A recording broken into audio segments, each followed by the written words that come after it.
You know, I think all of us want to be treated with respect. That isn't something that's different by ethnicity or class or culture.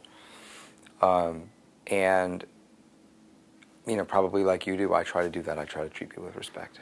And I am particularly drawn to stories about people who are vulnerable and challenged to do something extraordinary.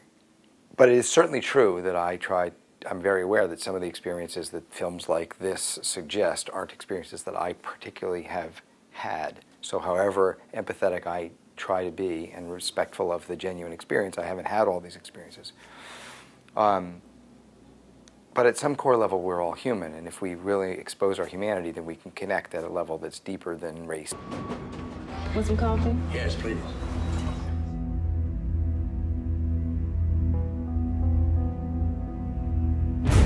D. Roberts? Excuse me, what am I going on? It's my pocket tickets, I'm sorry. Ms. Roberts, you're charged with distributing narcotics. That can't be right. I never had anything to do with drugs. When I read the script, I had a dream about it before my audition. So I felt like something there, I just knew that it was important to me. Then once I actually got the part, Bill Haney did a documentary of the actual woman and the people in the town that had went through all this. From there, it just kind of started to flow. It started to happen, and I found my feet as her. Are you kidding me? You want her to sue Calvin Beckett?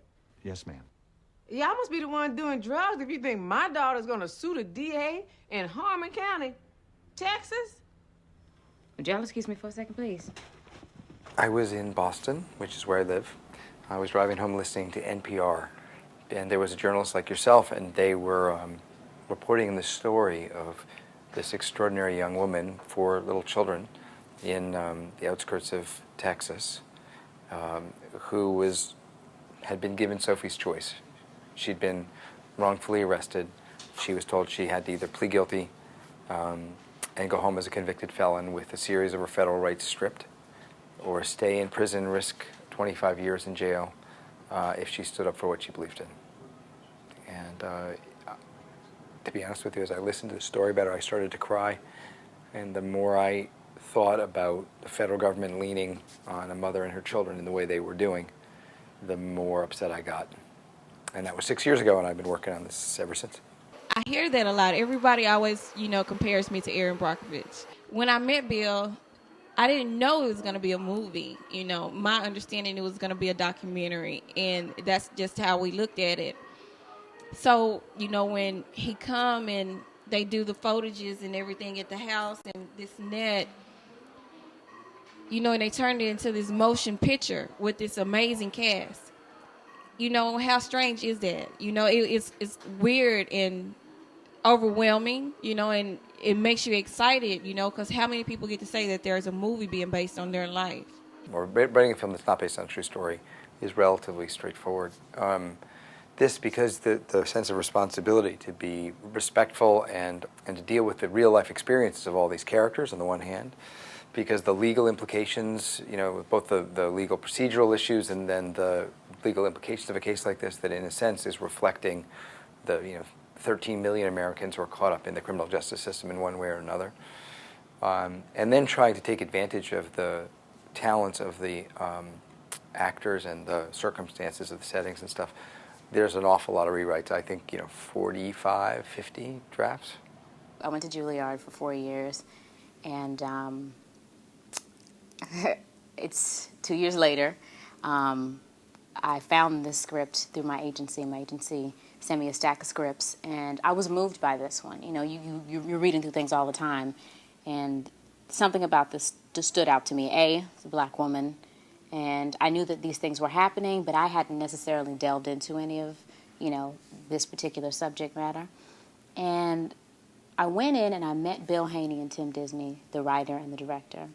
Their investment in it just sold me.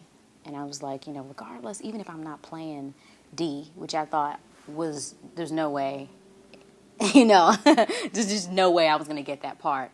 I knew that I wanted to play even Claudia, anybody. To make the story be authentic, there were two central parts to that. The first was to respect the genuine story because it's based on a true story. So I went and spent a long time and repeated trips living among the community that the story is based on. I did long interviews with the real-life characters. I filmed those interviews so that their voices and cadence and kind of character of their, and the character of their community, which is reflected in their lives, would be available in the script writing on the one hand, and then, of course, it's about getting great actors.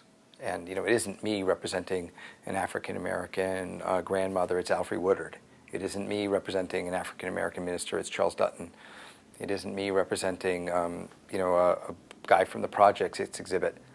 And, part of it is a sense of we put the script together and we share the materials with them, and then the actors, in the way that you're suggesting, Nicole Beharie plays the central part, they find it within themselves to bring their own artistry to bear, and that's really what is telling the story, not me. When I got on set, I was absolutely blown away because I had Alfre Woodard and Charles Dutton, Tim Blake Nelson, Exhibit, Anthony Mackie. I had all these people around me that I've been watching, been studying, and that I've been sort of in awe of, and I'm like in the same line with them working. We also shot in New Orleans, and this is post-Katrina New Orleans, so the sort of sense of being disenfranchised and not knowing how you feel about your government and the choices that have, been made, that was just through osmosis, just coming into everything that we were doing. We were shooting in abandoned projects and what have you.